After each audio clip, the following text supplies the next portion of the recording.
Hello everyone, তো আজ ছিল আমাদের সবার পিসির বাড়িতে নেমন্তন্ন। আর সেই জন্য সকাল সকাল আমি আর মিঠি দুজন মিলে ব্রেকফাস্ট করতে বসেছিলাম। যদিও মিঠি আর যেতে পারেনি, তার কারণ ওর শরীরটা একটু খারাপ ছিল, আর সেই জন্য কাকা কাকিও যেতে পারেনি, কারণ ওকে নিয়ে ডাক্তার দেখাতে যেতে হয়েছিল।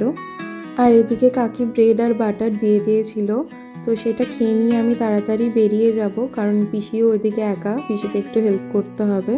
এইদিকে আমি বেরিয়ে পড়েছি, কিন্তু তাড়াহুড়োয় ছাতা নিতেই ভুলে গেছি। সে যাই হোক, টোটোতেই যাব, আশা করি অতটা প্রবলেম হবে না। আর এখানে টোটোর জন্য ওয়েট করছিলাম, ফাইনালি উঠে পড়েছি। অনেকক্ষণ ওয়েট করতে হয়েছিল আজকে টোটোর জন্য, কেন বুঝতে পারলাম না। এখানে সাধারণত খুব একটা ওয়েট করতে হয় না। সে যাই হোক, পৌঁছে গিয়েছি পিসির বাড়ি। আর বাঁদিকে যে ঘরটা দেখছো সেটাই আমার ছোটো দাদুর ঘর।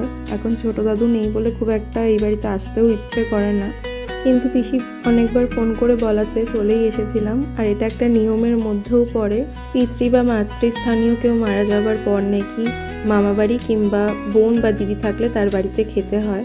তো সেইটার জন্যই আজকে আমাদের নেমন্তন্ন। আর এদিকে চলে এসে দেখি পিসির রান্না বান্না সবই প্রায় কমপ্লিট। আমি সবার আগে তাড়াতাড়ি এসে ভাবলাম পিসিকে একটু হেল্প করব, কিন্তু পিসির স্যালাডটাও পর্যন্ত কাটা হয়ে গিয়েছিল।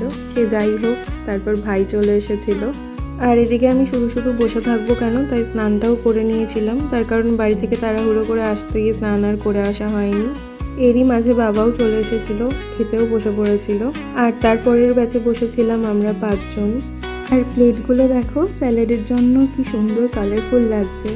আর আজকের মেনুতে ছিল সাদা ভাত, স্যালাড, আলু ভাজা, পেঁয়াজকলি আলু ভাজা, সম্ভবত লাউ দিয়ে মুসুর ডাল, আর তারপর ছিল সব রকমের সবজি দিয়ে একটা তরকারি, আর তারপর ছিল মাটনের ঝোল।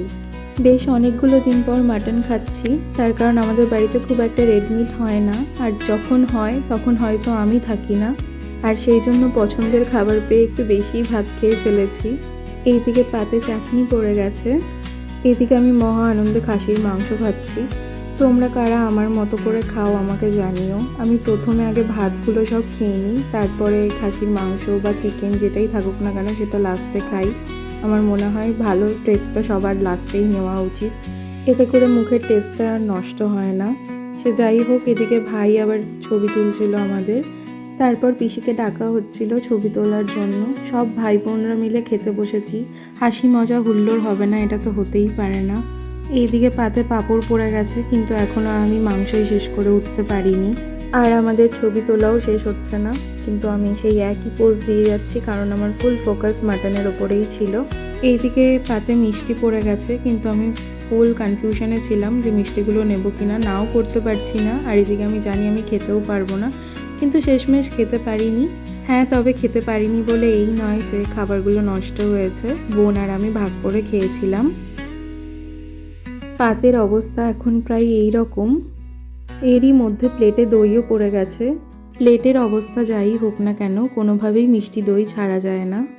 আর এই যে এক একটা পদ দিয়ে সুন্দরভাবে গুছিয়ে গুছিয়ে খাবার খাওয়া আর কোনো খাবার নষ্ট না করা, এগুলো কিন্তু আমার কাকাদের থেকেই শেখা। আমি, আমার ভাই আর বুনু, আমরা 3 জনেই একদম প্লেট পরিষ্কার করে খাবার খাই। এদিকে মনি আর কাকা ওরা আসার সময় আইসক্রিম নিয়ে এসেছিল, তো আমরা লুডো খেলতে খেলতে আইসক্রিম খাচ্ছিলাম।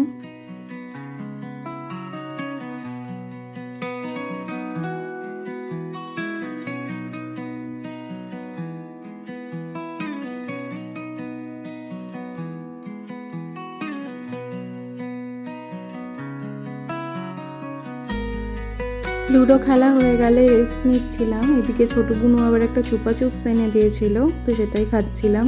এদিকে পিসি আবার সন্ধ্যাবেলা বাড়ি ফেরার আগে একটু চা করে দিয়েছিল। পিসিকে টাটা বলে বেরিয়ে পড়লাম। ভাই আগেই চলে গিয়েছে। এদিকে বুনু আর ছোট বুনু ওরা দুজন মিলে যাচ্ছিল আমার সঙ্গে। ছোট বুনু আজকে আমাদের বাড়িতেই থাকবে।